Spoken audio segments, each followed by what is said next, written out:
think we are. I think we're good. I think we're on. All right. How you doing, brother? Pretty good, man. Good. Good to see you. What'd you do this week? This week, I kind of sat down with myself, kind of refocused, rewired myself. Okay. I like to say that. I'm getting back into the gym, haven't missed a day, Nice. except for just my rest day, and I'm glad I'm back. I feel like I slipped off for a little bit, got off track and then went off the rails, but it's okay, happens.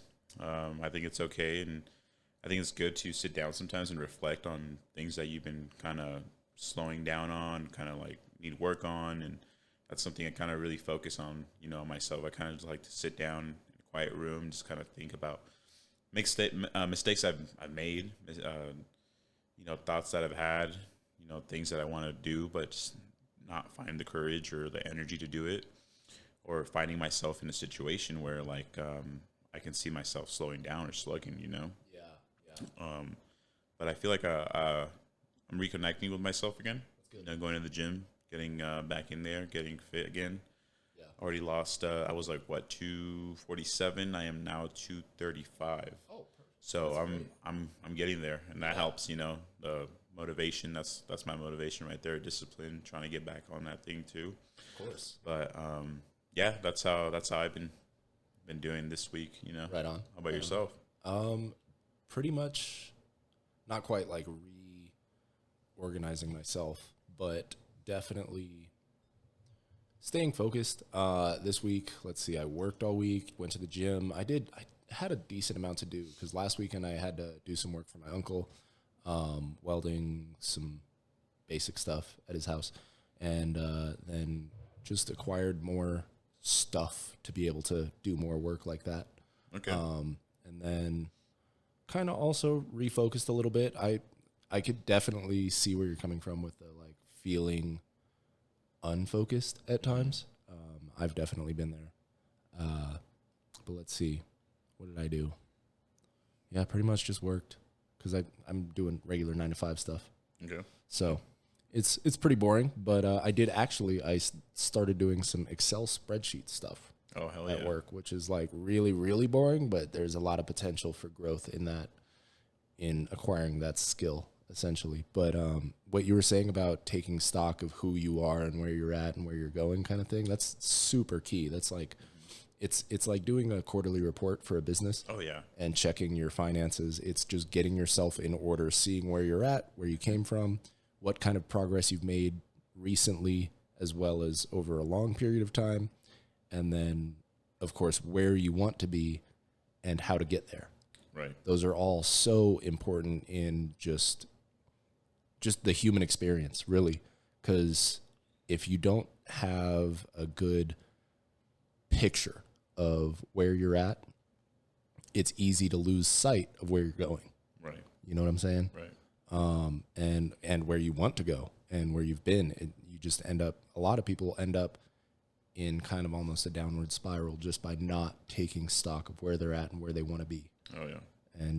And even just doing that, like without necessarily going hard in the paint to make it happen, like just knowing where you're at and where you want to be sets you up for success so much better than not, of course. Oh, yeah. But of course, yeah. just doing that one simple thing, like I did this week and I did this slightly better than I did a month ago, blah, blah, blah, blah, blah. Just like taking stock of where you're at. Mm-hmm. It's super important for personal growth, personal development, just being a more effective person in your own life, in your job, in your family's lives, all of that.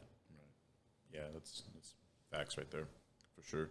That's why I want to get into like journaling, just kind of like writing things down. I should things do that I more. see. I want to get into that so bad. I'm really bad with writing things down or just things that I need to look back onto. Sometimes I forget, but I just really need to get into the deep thought so I can rethink about it. But Yeah. if I were just to write it down that one time I'm thinking about it at the moment, it'll be so good just because I can come back to it and read it and just be like kind of have a devotion, I guess you can say, Yeah. from that thought, and grow from it. Either if it's a good thought, a bad thought, a progressive thought, a step back thought, you know what I'm saying? Yeah. And that's one of the things I want to start doing. Yeah, maybe for soon. sure. I'll let you know how it goes if I do. All right, sounds good. So for today's episode, we were thinking about essentially it's just groundedness within yourself and what you believe in, reducing cognitive dissonance in your own life, which if you don't know what cognitive dissonance is, let's look up a dictionary definition of cognitive dissonance. Let's do it. I can give you my explanation. It's kind of like when your words don't match your actions or your beliefs, rather. And let's see, cognitive dissonance. It is the state of having inconsistent thoughts, beliefs, or attitudes, especially as relating to behavioral decisions and attitude change.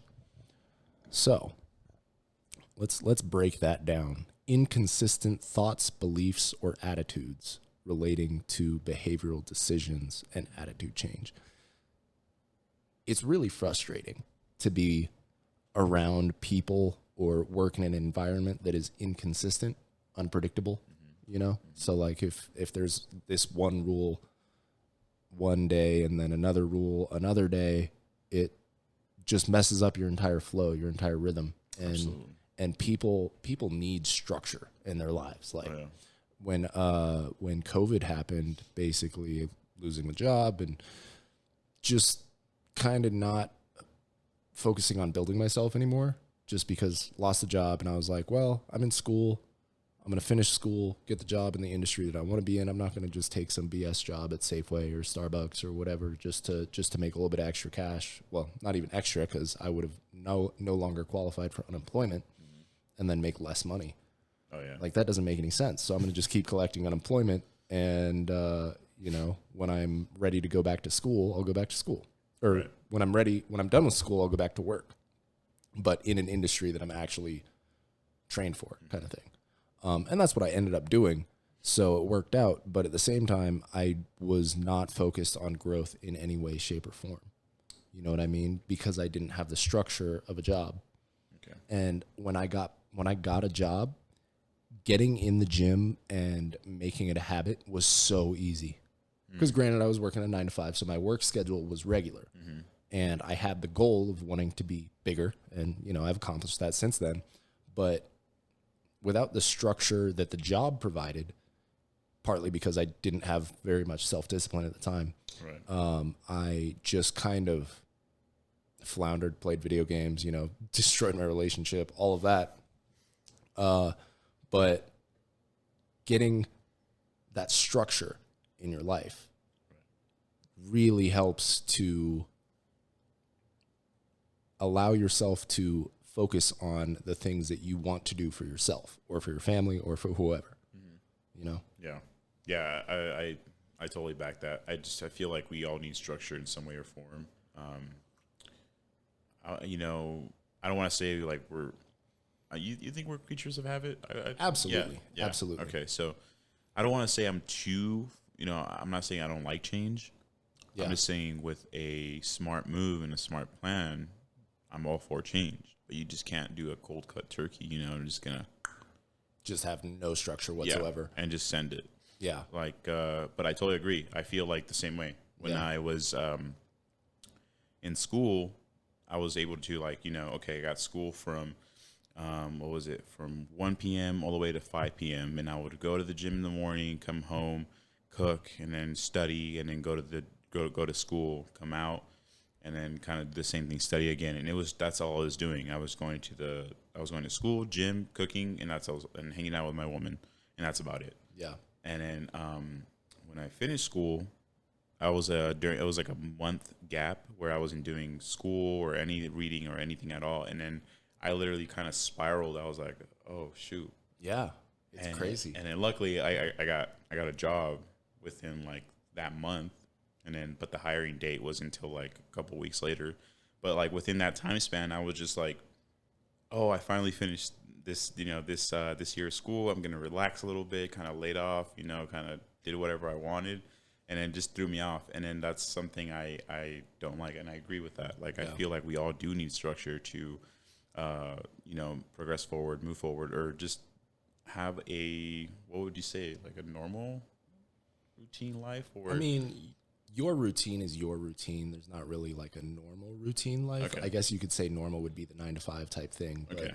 like if you can build yourself a routine around whatever your job is, around whatever your situation is, you're going to be much more capable of making the right decisions and making the right moves for your future than if you have no structure whatsoever, of course. Okay.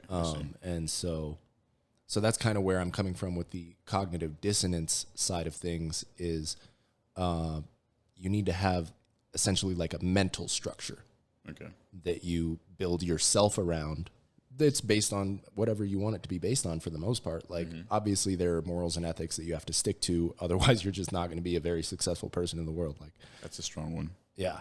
You got to have some morals and ethics, and religion is a great place to start with that. If you don't have any morals or ethics, Your core values. Yes. You must have your what I'm gonna say 4 core values that you really stand firm with. That's for sure. What would you say your core values are? I think discipline would be one. Yeah. I think that's one of the main ones that I feel like a lot of people don't have and lack. Discipline. What's the other one? Be firm in your word. I think that's another big one for me. Yep. I feel like if you don't have a firm word or don't have like if you say that you're going to do something, you don't do it. That's People can't trust you. they can't trust you. You can't trust yourself. Exactly. You can't trust yourself. People can't trust you, and it's like that's one of the main things that you need to progress forward. Like, yeah. Sticking to your word Yeah. is so important. Just in getting through life, relating with people, being able to be relied on, which especially as a man, that is so important. Like being able to be relied on gives you a sense of worth. Oh, absolutely. Not even like, it's a burden a little bit if you have so many people relying on you, but the key to that is don't bite off more than you can chew. But at the same time, having a burden, having people that rely on you, or even doesn't even necessarily need to be people. It could be a system. Like if you're an engineer, like a computer science engineer, you're a data analyst or data entry, whatever the case may be, you're a security analyst, cybersecurity. Let's say cybersecurity is a really good example of this. It's like the system relies on you to continue to work and make sure that no one's hacked the system, make sure that there are no holes in the system, no bugs, no glitches, anything like that. And if you're not a people person, that's a great way to have some sense of responsibility. Yeah, people or things that rely on you. Yeah. But like for your job, for example, like people definitely rely on you. Oh yeah. Yeah. And then if they need anything besides just the basic, basic stuff that like, oh, can I make sure to talk to your nurse about this, or talk, would you like a blanket, keep you warm because they're sick and they feel like really cold and they have chills and basic little things, right? Yeah. Or I'm hungry, and it's like it's a system that we have, and it's the nurses and doctors depend on us too. Like it's just like, oh, you're just an EMT here in the ER. Oh well, I know I play a key role. Yeah. Because I know like if I'm missing, you can do your job, but it's just gonna be a lot more stressful on you. It's gonna be a bigger toll for you later on in a couple hours. Maybe you're fine within hour 4 of going into work, but think about, it's a 12-hour shift. You're an hour, 6, an hour, 7, and you're already like tired because you're picking up the slack of the little guy that's doing all the basic work that it builds up to you, Absolutely. So I agree. Everyone has a key role. Everyone has a responsibility. Have self-respect as well. That's one of the other core values I feel, because it's like, you let yourself get stepped all over, be the nice guy. That's, I don't know who said it, but someone said, don't be the nice guy. Yeah, there's, so I actually got, I got an argument with, not an argument, but I was debating the semantics of nice versus kind with a chick on, I think it was Hinge or something.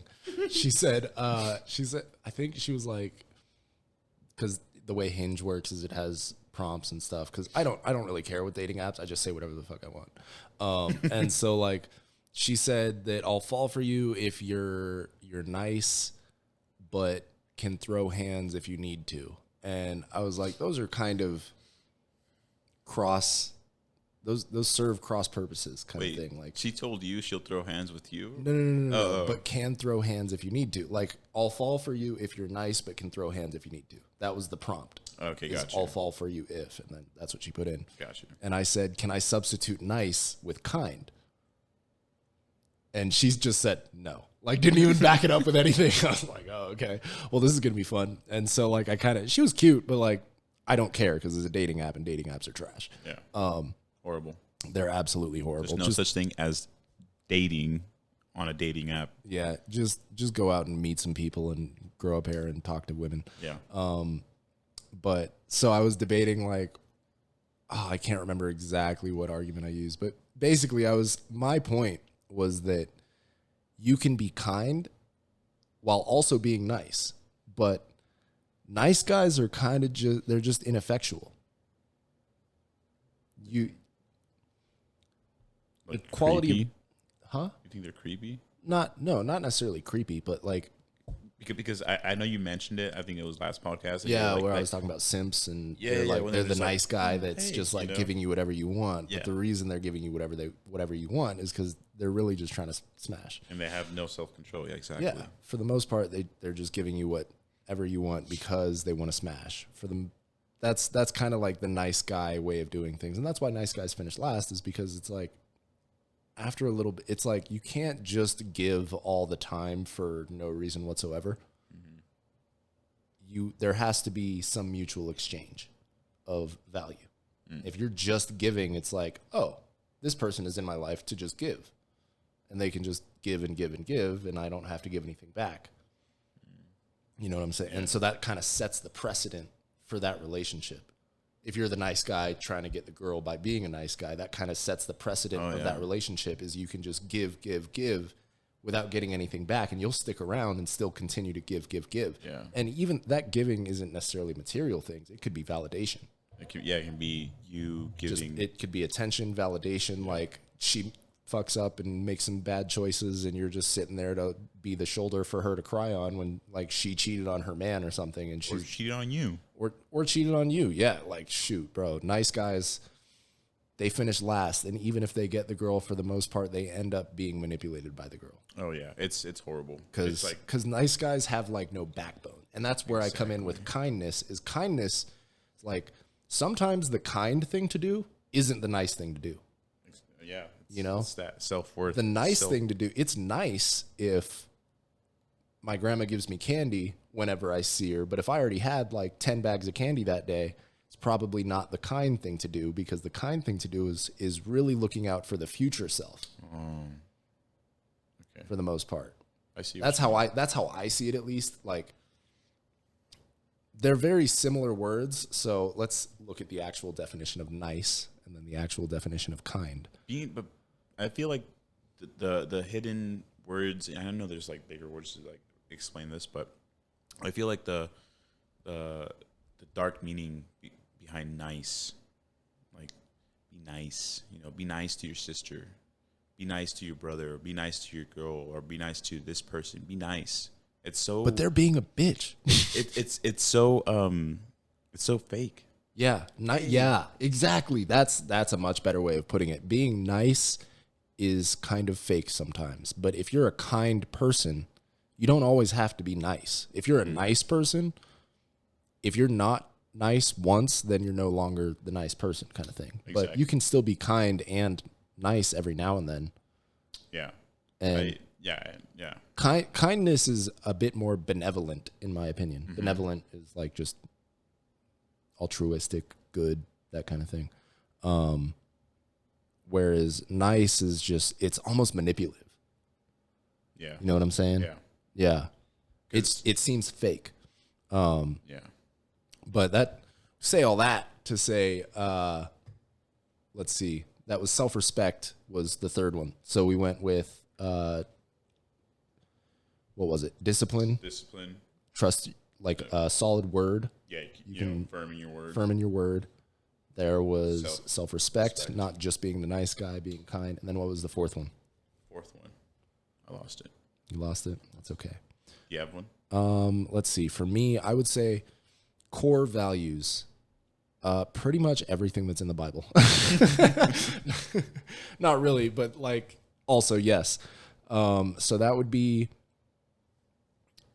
living up to the version of yourself that you believe that you're supposed to be.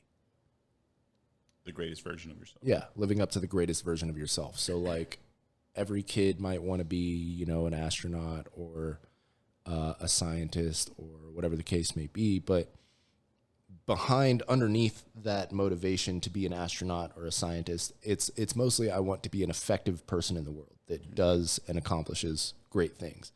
And that's kind of just sticking to who you are as a person, sticking to your values. That's kind of makes it redundant since I'm trying to explain a value.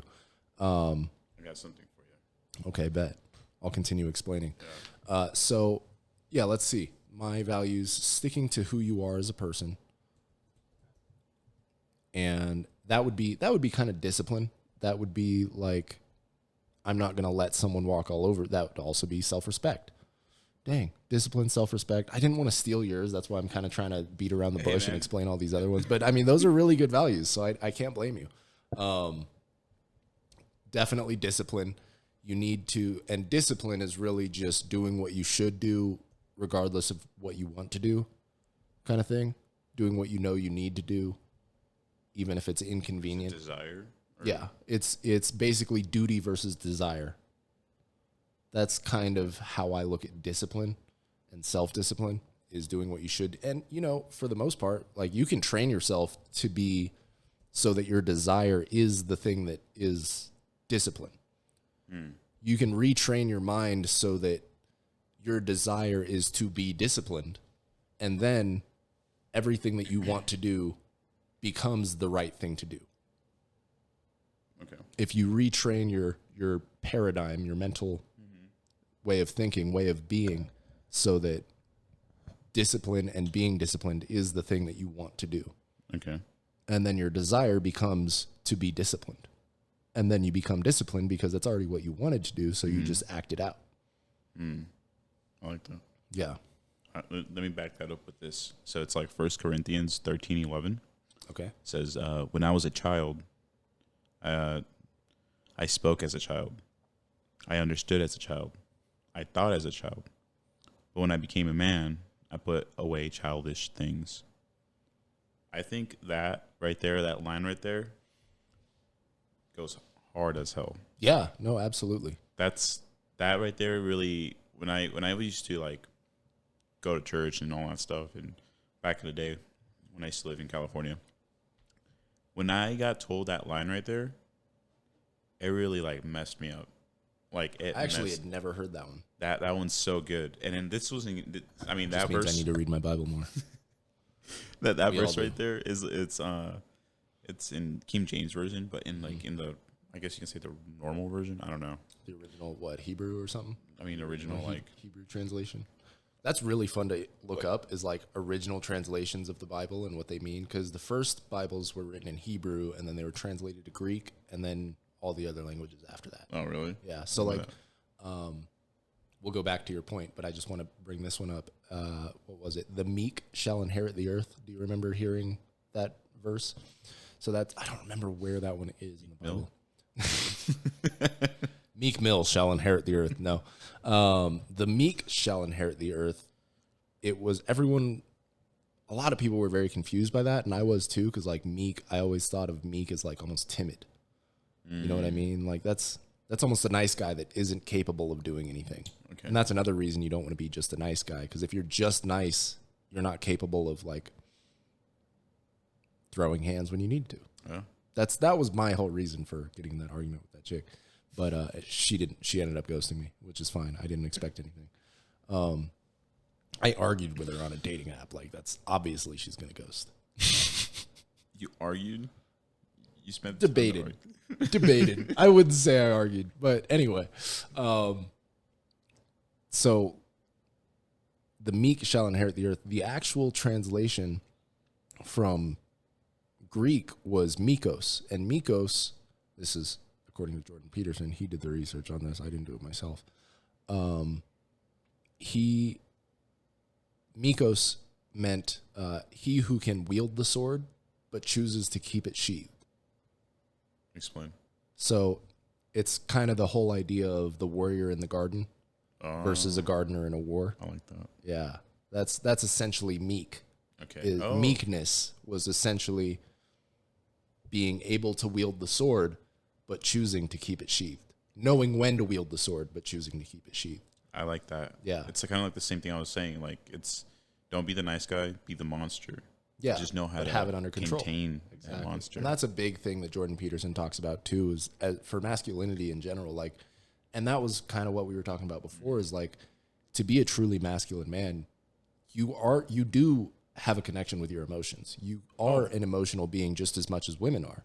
But the way you handle and react to your emotions is different for the most part, just because men and women are different biologically, physically, mentally, all of that. Absolutely. And they should be, because we're optimized for different things. Like, men are optimized for war, women are optimized for bearing and raising children. That's biologically what they're optimized for, essentially. Yeah. So, where was I going with this? I don't know. Something about a gardener. Gardener in the war, but the emotional connection, the way men and women deal with their emotions, so being a monster and keeping it under control. That meekness is, and that's a big part of masculinity, is just having the capability to lose your shit on someone, but having it very well under control. Yeah. And that's so hard for some people. It is very hard for some people. That took me a good solid time to do. Yeah. It takes a lot of maturity, a lot of discipline, a lot of balls to hold yourself back from, I wouldn't say losing control. I mean, losing control, or saying something you're not supposed to, or in a physical way, even like punching people, or like, because I know some people don't know how to like fight with their words, so they just fight with their hands. Fight with their hands, and it's like, damn. Yeah, and honestly, like, it goes both ways, because you can either be too aggressive and don't know how to keep your physical strength under control and not mess people up and throw hands. There are some people that have no idea how to control themselves in that regard.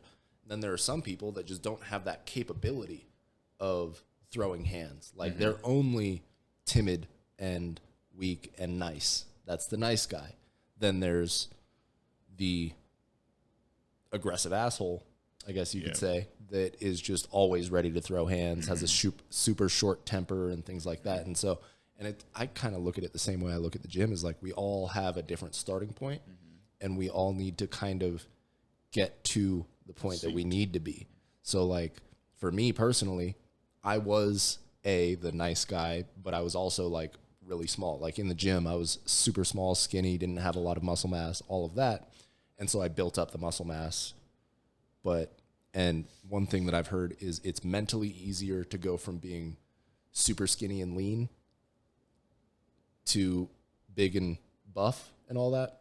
It's easier mentally because you can see your results really quickly, but it's harder physically.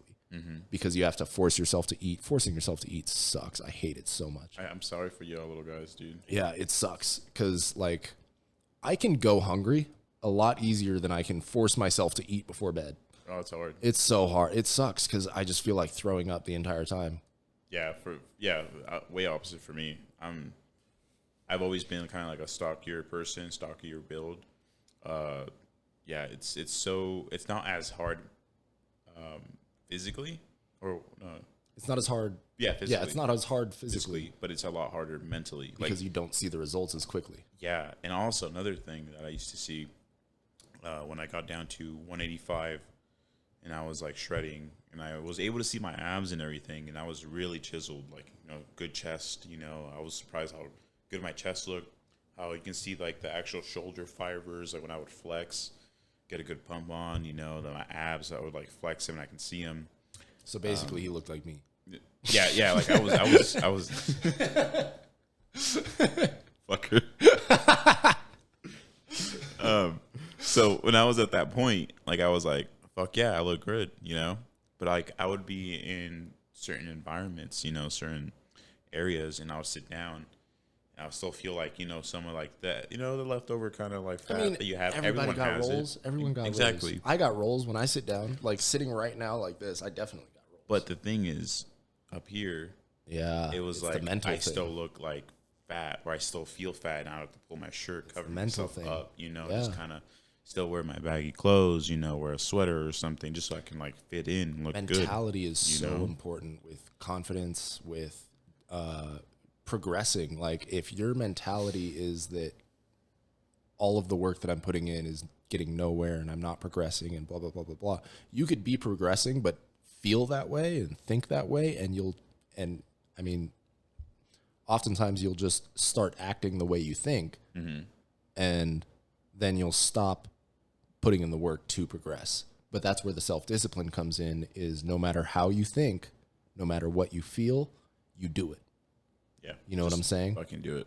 There's some You things just you got want to to do it. It's like I might feel like everything I'm doing is pointless, but at the same time, I understand, I know for a fact that it takes the consistent effort, regardless of the circumstances, regardless of whether or not it's paying off right now, whether or not I can see the results right now. It's the consistent effort that always ends up winning in the end. Yeah. It's that just fucking, it's like that one picture that shows like the miner in the mine just fucking chiseling away. And then he's getting so close to that fucking diamond. And, he looks exhausted. Like he's tired. He's trying. He's fighting for that goal to reach that final, like that prize, like absolutely what he went down there for, what he was dedicated for. A lot of people stop halfway. A lot of people stop when they're about to go to the breaking point, to that next level, to that prize, to that rewarding phase, Yeah. And it's sad because a lot of people give up before that, and I feel like you just need to push through that. And it's so hard. I understand. Yeah, I've been there. It is. I feel like we've all been there. We've all been there in some way, way, shape, or form. But I just say, like, if you're going to stop, don't stop. Like, don't, I don't know how can I put this? Like, just don't stop moving. Don't stop stretching. Don't stop, progressing forward. I know, sometimes in life things happen. And, I just say, the best advice I can give, just, keep pushing forward, keep moving forward. And then I've always had that mentality. I feel like I want to thank my parents for that. Like, especially my mom. She's always been the type of woman. It's like, if you're sick, it's like, you're not sick. Get that shit out of your head. Put into your mind that you're okay and you're going to push forward, move forward. I mean, not anymore with COVID and everything, but like back in the day when it was like, you have a little cold, just fucking do it. Run Absolutely. Through it, It's like, and that's a really good thing that your parents taught you, that is, because that's one thing that I kind of believe is the way to develop a kid that is, I guess you could say, sickly, is by allowing them to get out of responsibilities like going to school just for saying, oh, I'm sick, I've got a tummy ache, I've got blah, blah, blah, blah, blah. And you do that over and over again, and it reinforces this idea that if I'm sick, I can get out of responsibilities. And then because the mind is so powerful, like, dude, there's so many different things that have been studied on the brain and placebo effect and things like that, is just like, you can placebo affect yourself out of health just as much as you can placebo affect yourself into health. Oh, yeah. And so if you're getting out of responsibilities all the time by, oh, I'm sick, I'm not feeling well, or this hurts, blah, blah, blah. Like, fuck, my ankle hurts. I'm still going to the gym every day, almost every day. Got to hit those rest days. I got a lot of other responsibilities too. So it's not like, if I could go back to the gym every single day, I would. And I could if I really wanted to, but I would be ignoring certain responsibilities. Plus I'm in PT. So I guess I am kind of going to the gym 5 days a week. Snap your leg off and put it back together. Pretty much. I mean, I didn't break the tibia, just the fibula, which is the smaller one, because there's two in the shin. There's the smaller one, the thicker one. You're an EMT. For those people that don't know, there's the fibula, and then there's the tibia. The tibia is the big, thick, strong one that's on the inside of this one right here, on the inside of your shin. That's the one that's, like, if you shin something, if you kick a fucking toe hitch, that's the one that hurts. That's the tibia. And then the fibula is the smaller one on the outside that connects to basically your ankle. And so I broke the fibula, and then I broke the bald end on the end of the tibia. that connects also to the ankle. So broke those two and split the ligament up the center of my tibia and fibula. So there's a ligament that connects the tibia and fibula. Split that, all that good stuff. And yeah, it sucked. Yeah, I bet. Definitely sucked. But I heard you were walking still. Like you were like, fuck it. You just have this like. No, I wasn't walking right after. Oh. No, because it was. I got hit with 11,000 pounds of steel, bro. I heard that you just you kind of like brushed it off, kind of, No, and then you just that is like not what went to happened. the ER the next day or something. No, that is not what happened. That was not me. I don't know who told you that. I was like, look at this fucking badass over here. Just fucking. What happened was my foot was in an I-beam, and I was walking, and the steel was over here because I had just rigged it up with chains and stuff. So the dude in the lift that was on my right, he was going to lift it up. And he lifted too early. He thought I gave him the signal or something, which I didn't because I knew I was in the pinch point where if the shit swings, it's going to swing into me. So I was like, I didn't give him the signal to lift. And he lifted for some reason, thought I gave him the signal. And I see the steel come in. It came in just a little too fast for me to be able to get my foot out. And yeah, so it just kind of, my foot was like that and it just rolled my ankle over. And yeah, that sucked. But I knew it was broken immediately because A, 11,000 pounds of steel, and B, felt and heard a bunch of pops. Like when you crack your knuckles. It sounded like when you crack your knuckles. And I was like, it's not supposed to sound like that. I know my foot's not supposed to move like that. So I immediately got down and was yelling at dude to grab his truck and take me to the hospital because we were working straight, like right down the street from the hospital, basically. It was around the corner. Which one do you go to? Renown, Maine. Okay. Yeah. Okay. So, because I work right over there, basically. Gotcha. So I was like, bro, just get your fucking truck and take me to the hospital. And he was like, all right. He was like almost crying because he felt Were you terrible. crying? I was not, actually. I was pissed. That's what I was. Yeah, I think. God fucking damn it. I was cursing my head off because I was supposed to go to LA the next week. Oh, I was supposed to go to LA to a drift Jesus. event, Formula Drift, and just like literally that morning I was talking to that same guy. He was like, yeah, you should just fly and rent a car to get down there. And I was like, yeah, that would have been cheaper if I bought my ticket like a month or two prior. But anyway, I was supposed to go to LA, Formula Drift, Long Beach that weekend, the next weekend rather, because I worked on a Saturday. The next week I was supposed to go down there. And yeah, it just did not end up happening. I think you told me that actually. Yeah. You told me that. I was mad. I would have been pissed too. I was Fuck pissed. Yeah. Yeah. Is there ever going to be another one? Right? Yeah, it happens every year. Sorry, just don't break your leg next time. Yeah. No. Yeah, I'll try not to. Yeah. But yeah, and so tell that whole story just to be like, you got to push through the pain sometimes. Yeah. Because life is painful. You're going to run into stuff that tries to hold you back and keep you down. One thing that I've always heard, what is it? It's about like kind of how the devil will always try and keep you down, especially when you're really like, if you're being attacked, Okay. if things are getting harder when you're working harder, that's just the devil trying to keep you down because you're doing something right. Okay. You know what I mean? Like if you're really pushing, you're really trucking, you're really trying to like get shit done in your own life and make sure you're doing good and things just keep getting in your way. Like life gets harder out of nowhere for no reason. It's like the devil trying to keep you down. God, yeah. That's kind of how I think about it. And I'm like, fuck you, devil. I'm not letting you get to me.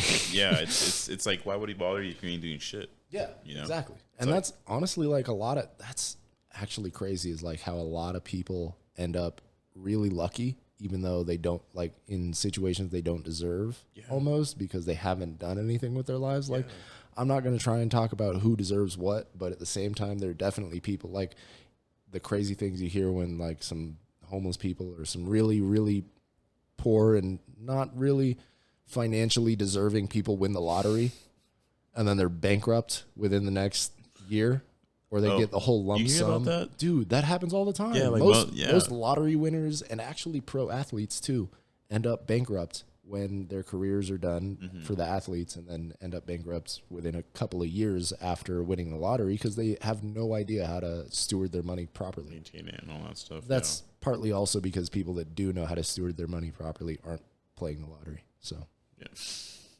that's facts. That's part of it. So you end up with a lot of people that have nothing better to do than hookers and cocaine. Just kidding. No. No, I'm pretty sure it's like they start buying stuff instead of Well, they thinking about how there's a limit to their spending. But you know, I feel like nowadays people don't give a shit. Yeah, I feel like people don't like now. It's just like they know that they hit that point in their life. If they're just like stagnant in a ditch in a hole, you're like, oh fuck it, my life is shit. It's that mentality. Yeah, they feel like they have nothing to lose. They're comfortable. They come through. I feel like it's just like they're just in that little pocket, their little niche. They don't want to be moved. They want to just fit in. Yeah. That like go to work, go out for a drink, get fucked up on the weekends, do it all over again. Like, God, there's a lot of people in that. A lot of people. Let me tell you this: have you ever been to the club and just kind of stood there and like watch people, and you're just like, I don't go to the club very often. What the fuck am I doing here? I've been to a club like 2 or 3 times in my entire life. See, granted, I'm only 24, so there's plenty of time, but I just have never really been super into that. I got that shit out of my way. Like I would go, like this is one of the things I've learned. Like I actually learned and kind of feel kind of disgusted with myself of wasting so much time, precious, valuable time of my life, going out to bars, drinking, going with friends and just getting fucked up and waking up the next morning like shit and then kind of like laughing about it. But like, deep down, you're not in a good vibration. You're not in a good mindset. You're not in a good routine. You gave the next day to last night. I gave, and even the next day. Yeah, I mean, if it's a bad enough hangover, it's for sure. I mean, not just the hangover, but just like the time that you wasted. You're already fucking behind 2 or 3 days. It's like it's horrible. Trust me, it's not. And I mean, let alone the money you spent to do that. Exactly, because you ain't a hot chick. No, you ain't got nobody paying for your drinks. Fuck no, I'm an ugly motherfucker, dude. I'm a fucking caveman. I'm a fucking gorilla looking ass bitch. You know what I'm saying? All I want to say is that if you're getting to that routine of going to the club every freaking weekend, don't stop it. It's a bad spot to be in. If you get stuck in that routine, you're going to be 30, 31, and holy shit, dude. Yeah. It's going to suck. I got lucky in the sense that I had both good examples and bad examples to follow. So, like, one side of my family, my mom and my stepdad, we didn't have, the only alcohol we had in the house was rubbing alcohol or cooking wine. Oh, shit. And so my mom was an amazing cook, first off. And so every now and then she would have cooking wine for a steak or something like that. But that was not all that often. And then my stepfather, I don't think he's ever had a drink of anything in his life. Wow. I don't think he's ever had any alcohol whatsoever in his life. Wow.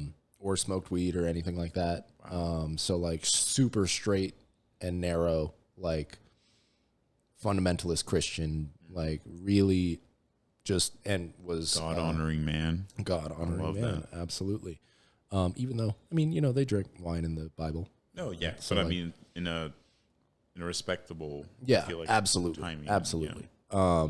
But yeah, so like there was that side of my family and, we were like upper middle class, not like too bad.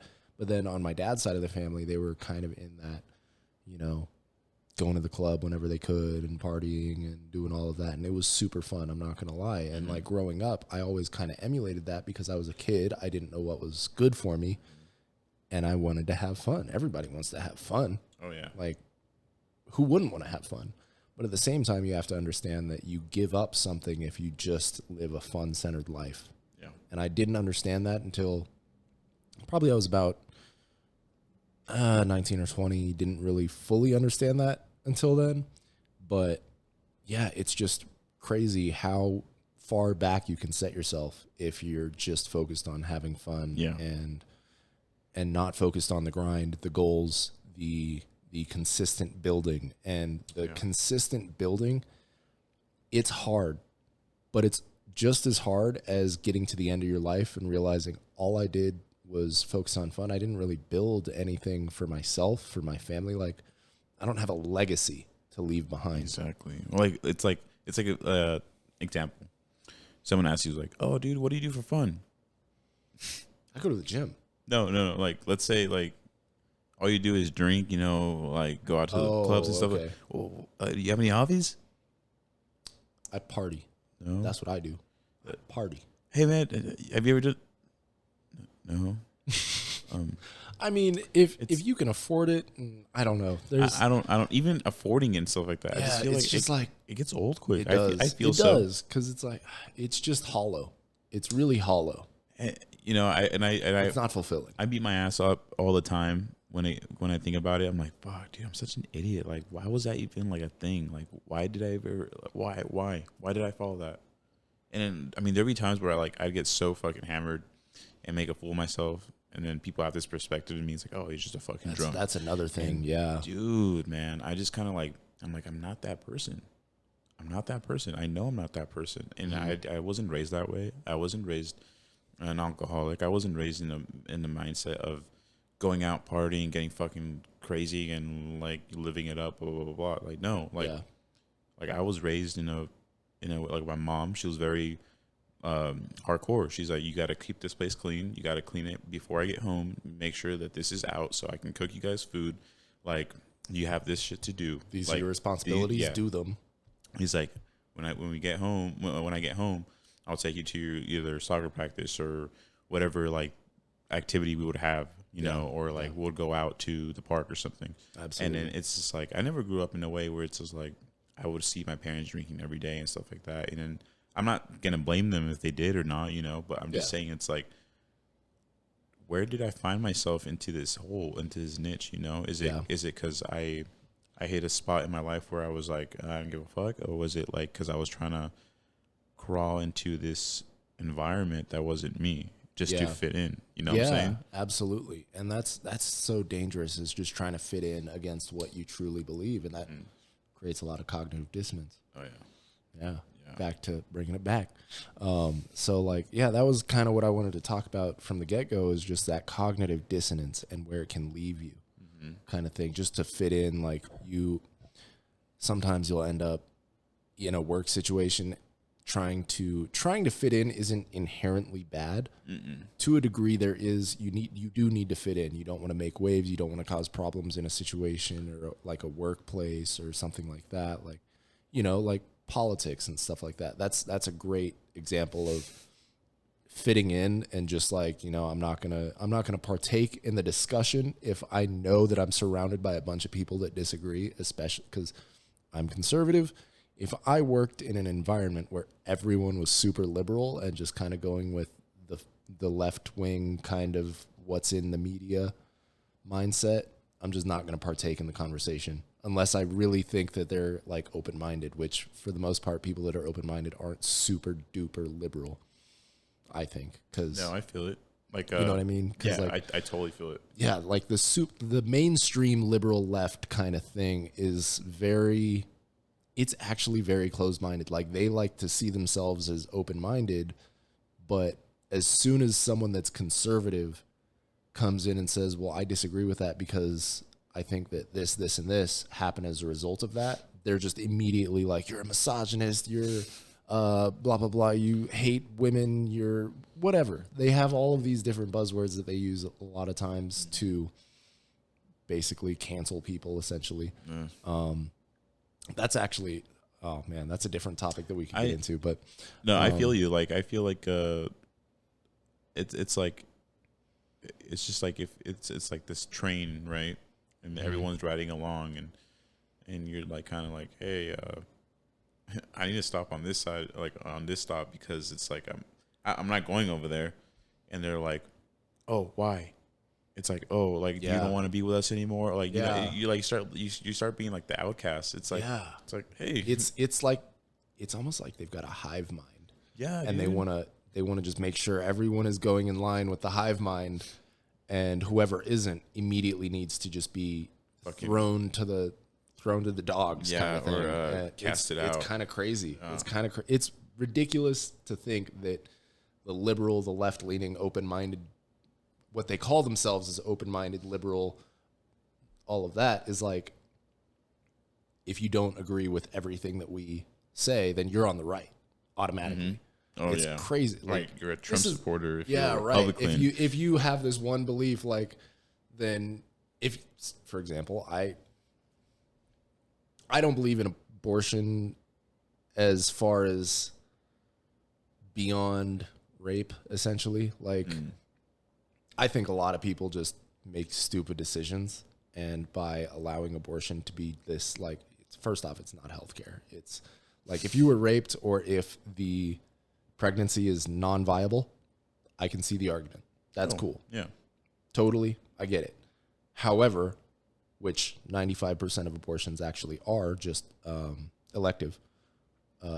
Most of them are not rape or health problems. Most of them, 95% of them, are actually just elective, like socioeconomic reasons or just because you didn't want to have the kid.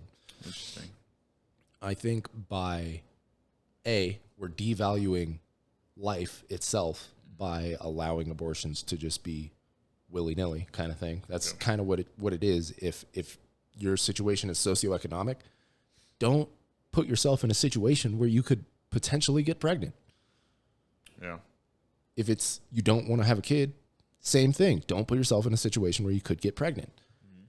Because you get pregnant if you do put yourself in that situation, and then you don't want to have the kid because you just don't want to have the kid. What is that? And so, because I personally think that, like, as soon as that DNA is formed, like conception, the sperm meets the egg, that's a new set of DNA. And so long as you leave it to grow, it's going to grow into a baby, into a new life with its own consciousness. And it's going to be a person. Right. And not only that, but like, oh man, I was not intending to go into an abortion debate. I mean, It's just devaluing life, in my all I opinion. want to say is that I feel like both parties have responsibility. Like the Absolutely. man himself, Yeah. there should be no reason why you want to have unprotected sex. If the girl wants to have unprotected sex, I don't care. I would still Protect yourself, boys. Yes. Protect Like, yourself. Personally, I feel like it's Wrap like, it up. Yeah. Wrap it up.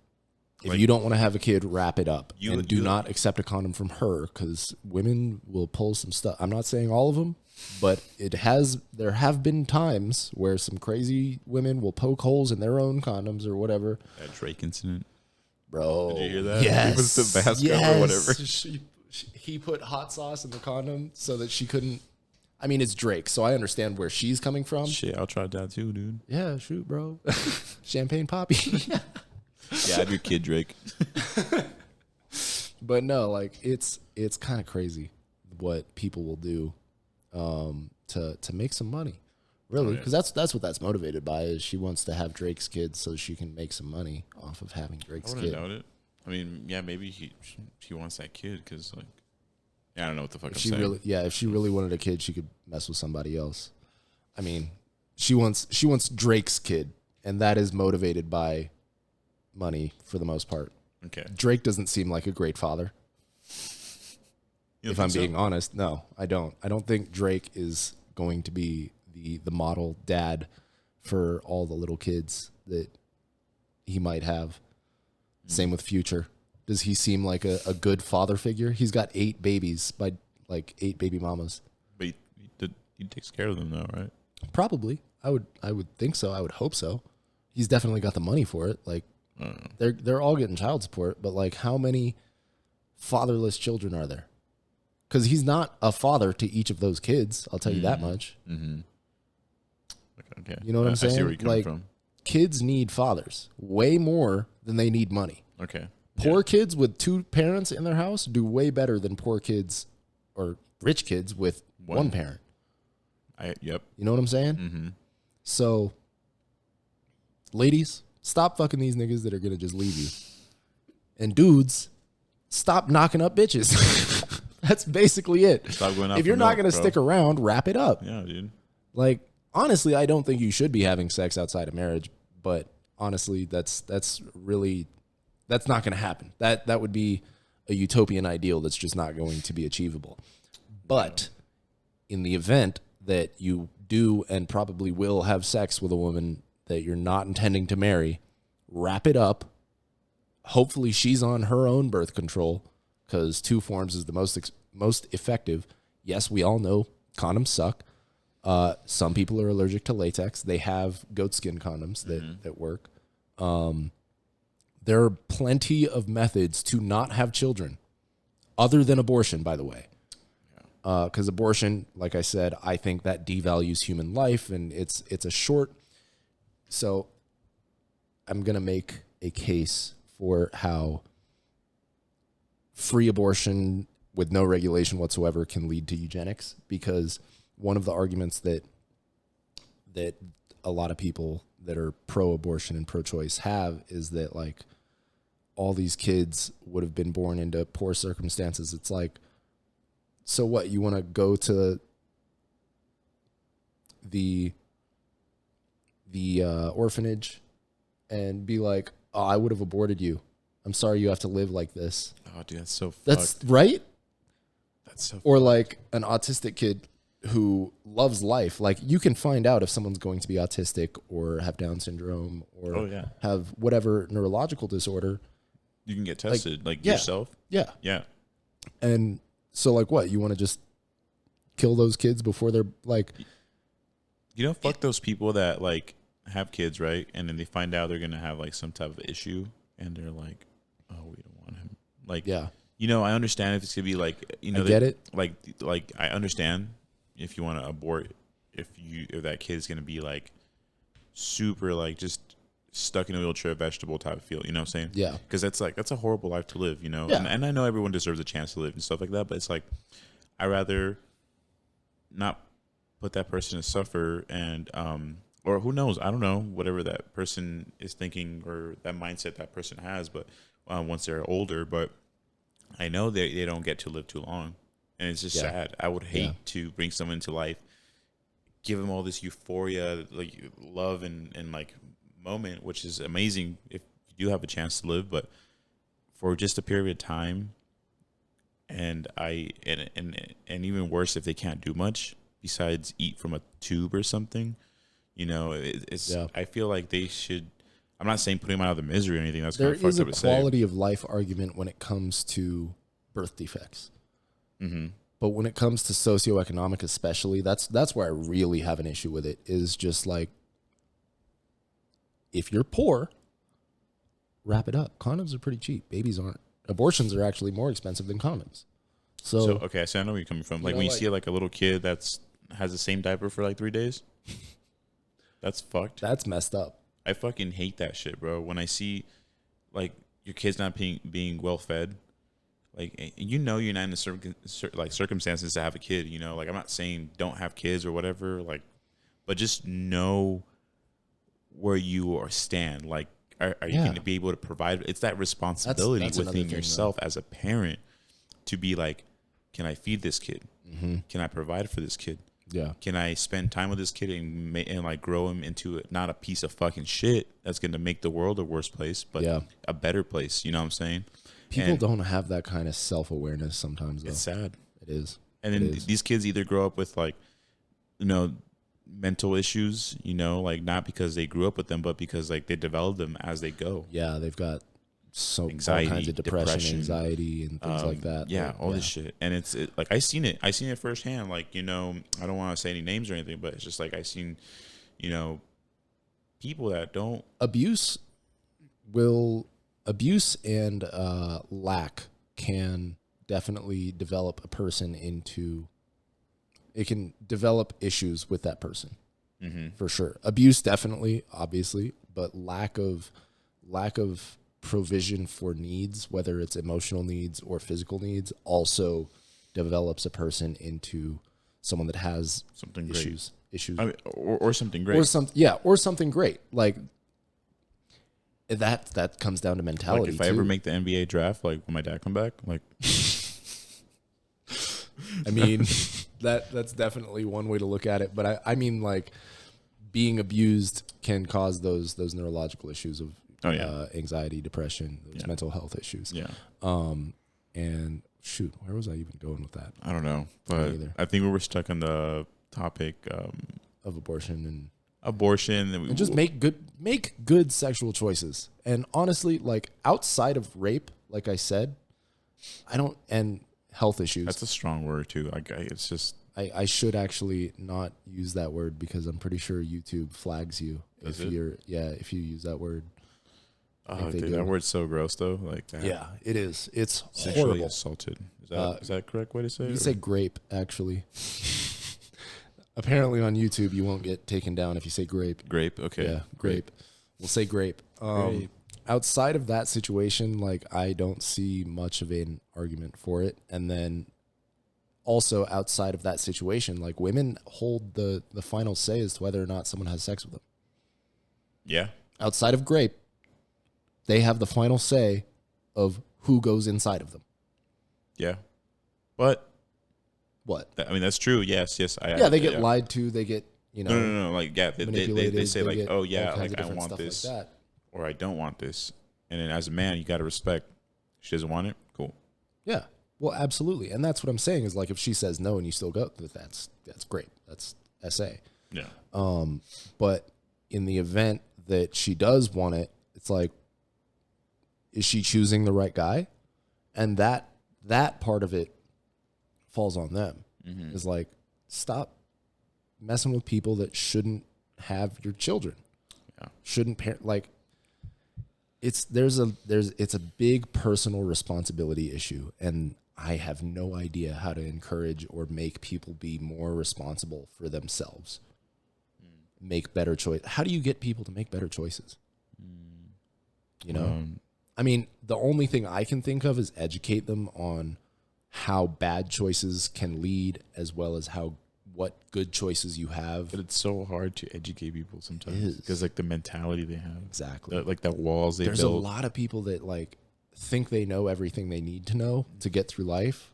That's the worst. Oh my God, it's when you're trying to explain something, you're like, I know. I'm like, homie, if you knew, I wouldn't be explaining this to you right now. Yes, if you knew, I wouldn't need to explain it because I could see that you knew. Yeah, it's like that. It's just like it's that young set mentality. I had it too. Young arrogance. It is what it is. It happens. There. A lot of people have it. Some people don't grow out of it though. Yeah, and that's where it's really frustrating. You're 32, 35, homie. If you're 35, you still got that young arrogance where you think you know bro. It's like, what's that next move, bro? I said last time, go start a family, homie. I said last time, all that I know is that I know nothing. That's Socrates. And it's just like, it's the more you learn, the smartest people in the world, always, whenever they talk about knowledge itself and the idea of knowledge, is they realize every time they learn something new how little they actually know. And keeping that mindset and keeping a growth and education focused mindset is so key to being successful at whatever it is that you want to do.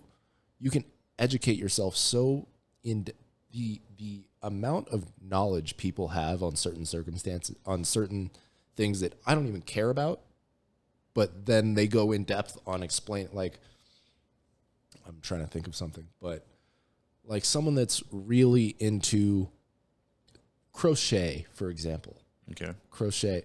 I think crochet is like knitting. Is that what it is? Yeah. Croquet is like the rich people golf. Okay, yeah. Croquet is the rich people golf. Crochet is like knitting and stuff like that. Like you can get people that have done it for like 10 years as a hobby, and they know so many things about, how to make certain patterns, how to, what kind of fibers make the best quilts or whatever the case may be. And it's like, they could go so in depth on something that you have no knowledge of. And that's a small example of all that I know is that I know nothing. Like, I doubt Albert Einstein knew everything there is to know about crochet. Oh. Hell no. And just taking on the mindset of, I don't know anything, I'm here to learn. Yeah. And show up like that every day, that'll make you so much more of a well-developed person at the end of the day than if you just go in with, I got this, I know what I'm doing. I mean, don't don't be like, I don't know anything. But Well, like, yeah, obviously. like if you know what you're doing, do it. You know, and be confident. You have to be confident in your have knowledge, an open mind. Yes. Until someone says like, "Hey, have you ever tried it this way?" And you're like, "Oh, no. And how do you do it?" And then you're like, "Holy shit, dude, that's actually a lot faster and a lot easier." You know, and then be like, "Cool." That's the type of mentality everyone. Absolutely. I feel like should keep an open mind to. You know, even when it comes to certain topics, certain debates, certain mentality. You know, don't always close your mind to like, this is how it should be and I'm gonna fucking stand by it and I don't care because it's my fucking responsibility. Like, shut the fuck up. I do know what I know personally. Like, I know what I know to be true, so I'm going to defend my opinions and defend my beliefs to the best of my ability at all times. When someone comes with contrary evidence, I'm going to defend myself. But if someone comes with some contrary evidence that is very convincing and they make a solid argument and a good point, I'm going to be like, oh, okay. It's being able to humble yourself to understand, to learn from another person's point of view. Yeah. And that also comes in with the idea of like everyone that you speak to them as though they might be able to teach you something that you didn't know the day before or before that interaction. Like, everyone that you know knows something that you don't know. Exactly. And if you approach conversation and approach relationships with people in that way, you respect them way more, and that's palpable by the people that you're talking to. Like, they can feel that for sure, because you talk to them like they're a person and you're a person, and you value what they have to say. Yeah. Even if they sound like they're talking out of their ass, you have a better relationship with that person, and you leave that person feeling much better about the interaction. And maybe you feel like you wasted your time, but at least you know in your heart that you treated a person like a person. I do that a lot. I kind of just like, oh, okay, cool. You know, Yeah. I'm like, oh, I do that too oh, sometimes. interesting. Like, Okay, cool. Like you're talking about nothing. Who knows what the fuck you're saying? But sure, yeah, that's crazy. I didn't know that. Well, wonderful. Damn, I'm like on my fifth. And damn, that's nice, but it's also kind. It's kind because you can be like, I don't give a fuck, and walk away, and that person's gonna be like, what a fucking asshole, and then they're gonna go somewhere else and be like, this fucking guy is just like a fucking dick. He doesn't want to listen. He's fucking like stubborn. You know. Yeah. You know, it's that like, thank you for wasting my time, but now I got to go do my work later, you know? Like, it was nice talking to you. Yeah. But sometimes you got to be careful. I feel like when you're too you're like, oh, too accepting. Like, they can see kind of through that bullshit of like, oh, wow, really? Oh, okay, cool. And then they're like, and they'll start fucking bullshitting with you.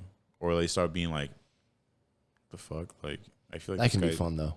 See who can bullshit the best. Who's the bigger bullshit artist? Oh, it's kind of like role models. You can't bullshit a bullshitter. Yeah. You heard that one? I got this fucking hole in my fucking shorts. It's weird. I'm just waiting for my nut to pop out. Sorry. I just had to say that. Right on. Side comment. No, this is one of the bullshit, conversations that you might have with someone. Yeah. Other than that, I don't know, man. I think going back to the topic where I said is like, I saw things in a childish way. I spoke in a childish way. Yeah. But once I grew older, I put those things away. That's one of the, like I was trying to say, like that's probably one of the greatest verses that really touched my heart and I really felt. It's just like, it's that moment when you sit back, reflect, and kind of think about things that you've done, things that you've gone through, and you're just like, why did I do that? Yeah. That was so stupid. Like, why did I say this? Or why did I act that way? Or why did I try to defend myself for something that didn't matter? You know? And it's I feel like it's good for a man to sit back, think, and reflect. It's good for everyone. Yeah. But that minute, it's necessary for men. Absolutely. To be successful in any way, shape, or form. Want to mold yourself into this mature, manly figure for whoever is to come, like your seed, like your kids and stuff. Because like, absolutely, if your kid asks you one day, like, Dad, like I'm having this issue, and you never grew from that issue, or you never understood that issue in a different way, or matured from that issue, how are you gonna? This is how I think. How are you gonna respond to that? Yeah, you can be like, oh, well, I don't know, make some bullshit up, and then your kid's gonna go with that fucking retard mentality. Yeah, no offense, dumbass mentality. instead of you being, well, son, kind of sit down, you kind of talk to them, and you kind of explain to them how they should, proceed with that, or give advice, and see what, but not to the point where you're holding their hand the whole time, but enough where you're like, this is like something maybe you should try following and see where he goes, see what type of mentality, like mindset he has too. Yeah. But you want to also be able to help him form it, mature it, at least, absolutely. if that's be a guide. Yeah. You guide. don't want to like hold his hand and spoon feed him all the time. You want to see where this kid can go. Like what have you created? Yeah. How mature have you created this kid? How strong you created this kid? Absolutely. And a lot of that just comes from setting the right example. Exactly. And being that version of yourself that you want to be, so that when your kids look at you for because your kids watch everything. They watch everything. They watch everything you do, everything you say, everything you believe. They understand more than you think they do. And so that's something that I'm really, that's part of why I'm so driven to build myself right now, is so that most of that foundation all of the foundation is built, and I can just build upon that once I have kids, and I can be the best version of myself, so that they can see what being the best version of yourself looks like. Absolutely. And I'm not going to force my kids to do anything that I'm doing, or force them to like the things that I like, but I'm going to make sure that they pursue everything that they want to pursue with the same level of go-getter mentality that I'm trying to develop more strongly within myself, because I'm not everything I want to be. I'm not the best version of myself yet. And I don't think that's another thing, is like, I don't think I'll ever end up actually being the best version of myself. Like, I'm always going to be working on perfecting myself, always working to achieve the next highest thing for myself, to better myself. But I don't think it's like, perfection is not actually something that anyone can really attain. There's no such thing as an actual perfect person. Oh, absolutely. No, I totally agree. I feel like if you have that mentality of always bettering yourself, but don't just go your life trying to better yourself. Also, make sure to stop for a while and recognize what you have accomplished. Absolutely. It's a rest day. Yeah.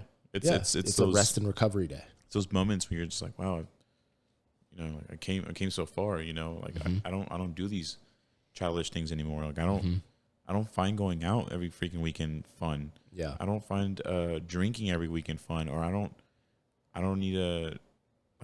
like eating this way anymore. Or and it doesn't even have to be like stuff like that. It can be just like, I know a lot of people just kind of getting a little too personal here. Not personal. Jesus Christ, that's gonna sound weird now. I'm scared. No. I don't do crack anymore.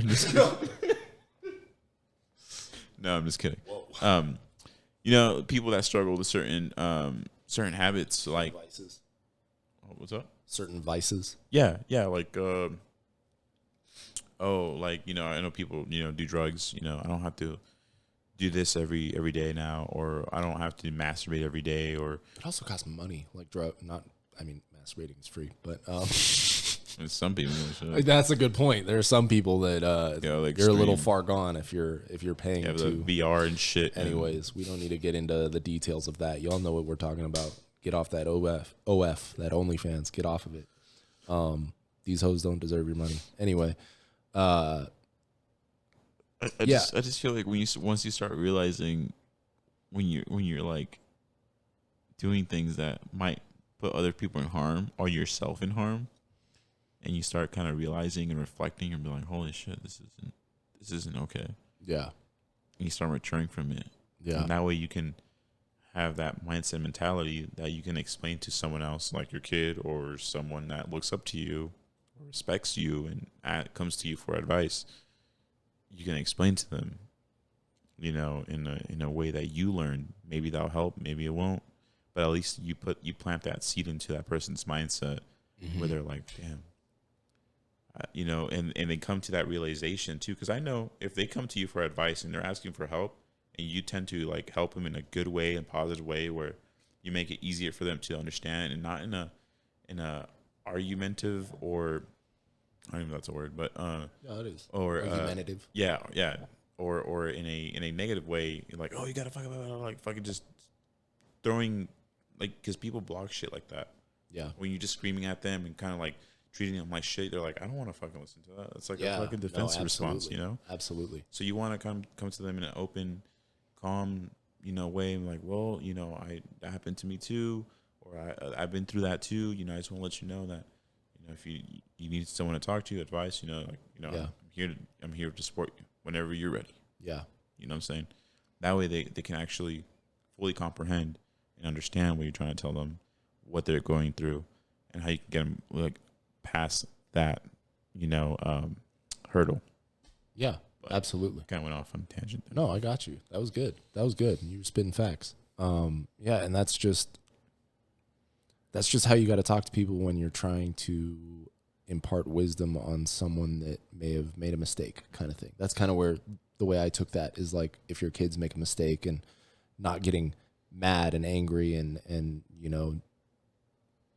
enforcing your will upon them essentially, but speaking to them like, hey, look, yeah, you fucked up, but this is what you should have done. This is what you can do.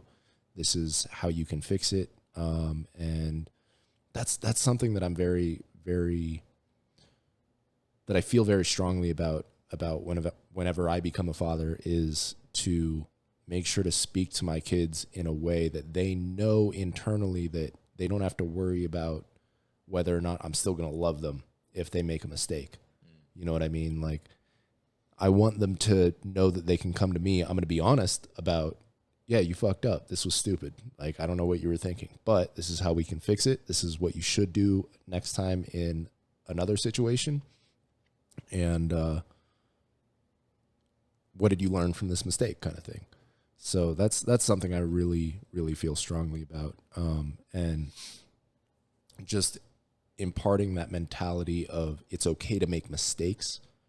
You're not a failure because you failed.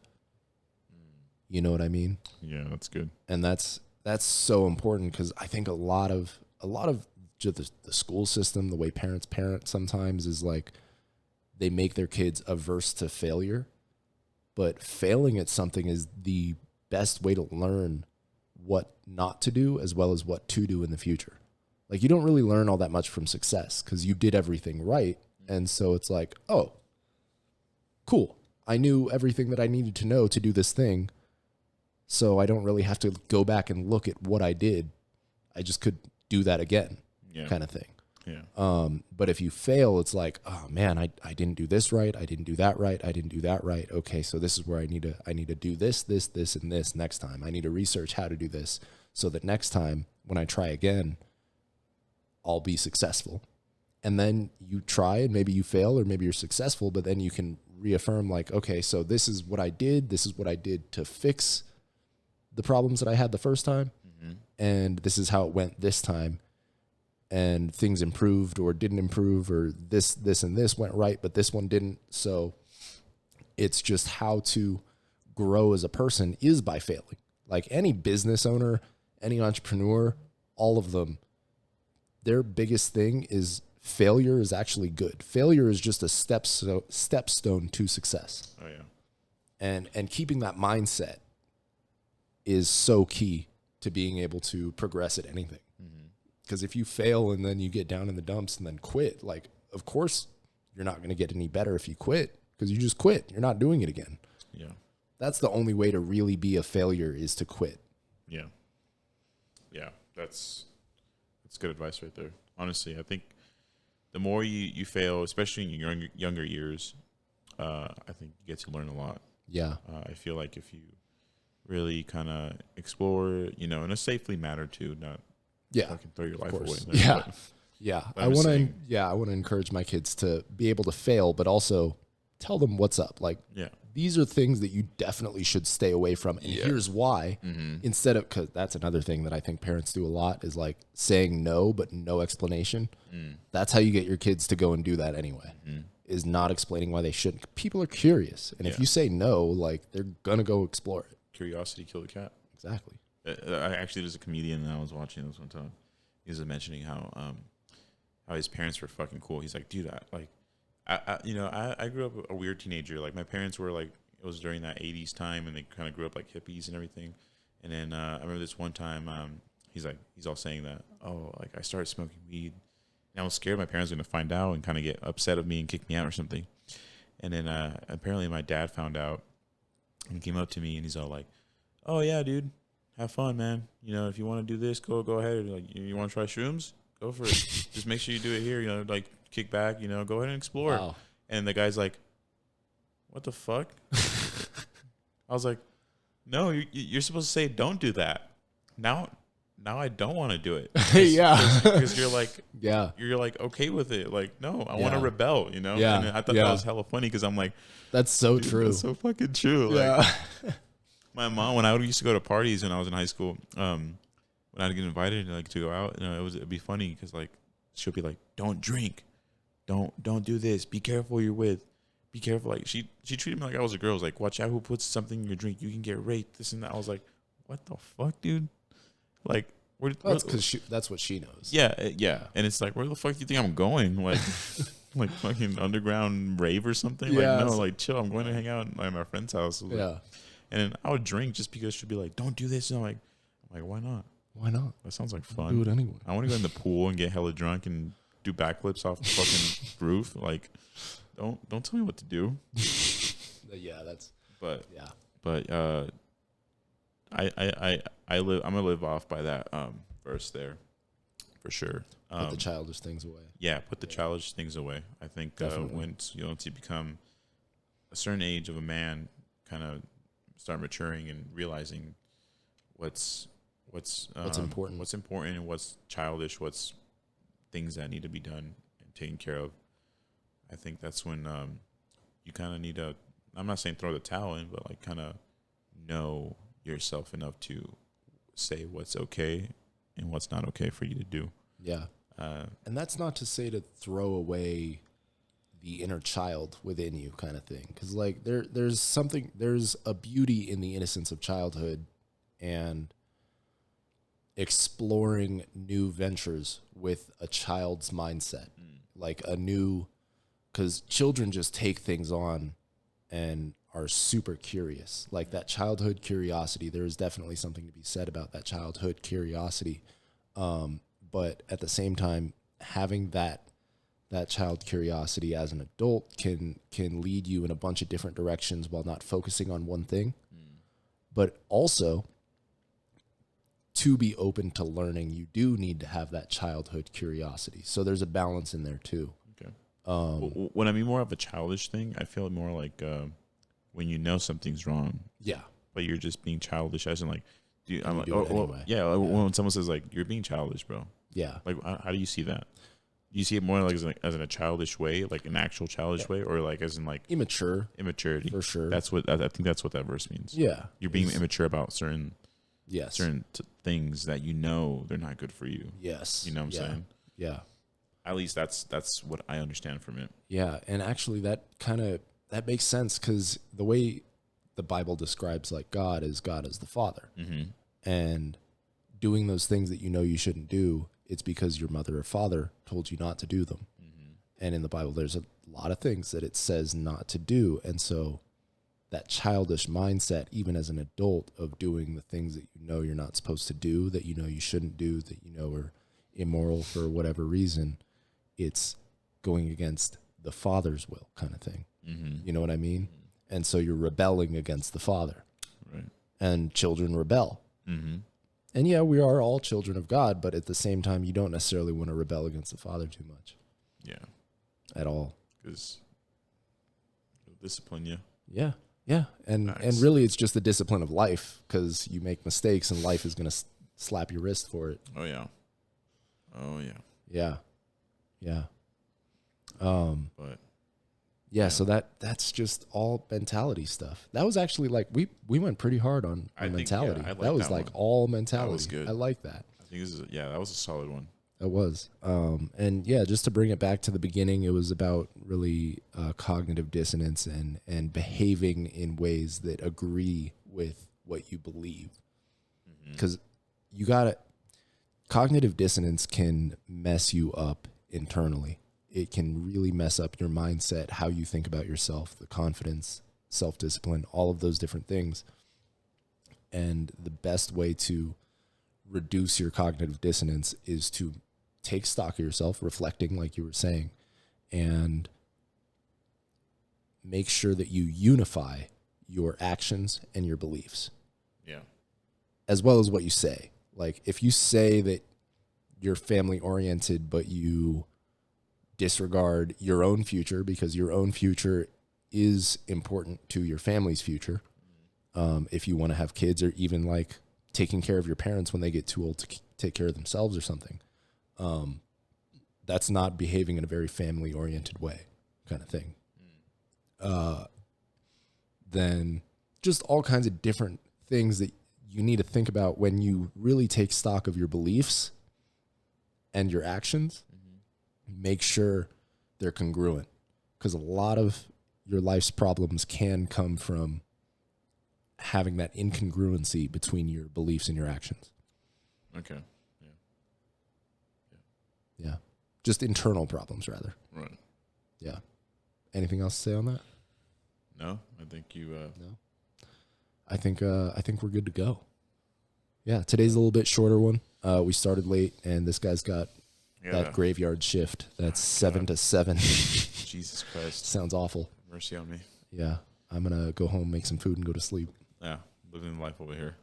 I mean, I got to wake up at 5:45 at the latest. Oh. So You know, I'm actually a morning person, though. That's what you were saying. Oh, God, dude. I love waking up in the morning and then stepping outside and feeling that cool morning, like, freshness. Oh, God, it's so amazing. The dream is to have a cabin and just like imagine a cabin over Lake Tahoe, and you just got a green field in front of you. Oh, God. And you walk out in the morning at 6 a.m. with a cup of coffee and just look at the mountains and the lake under you.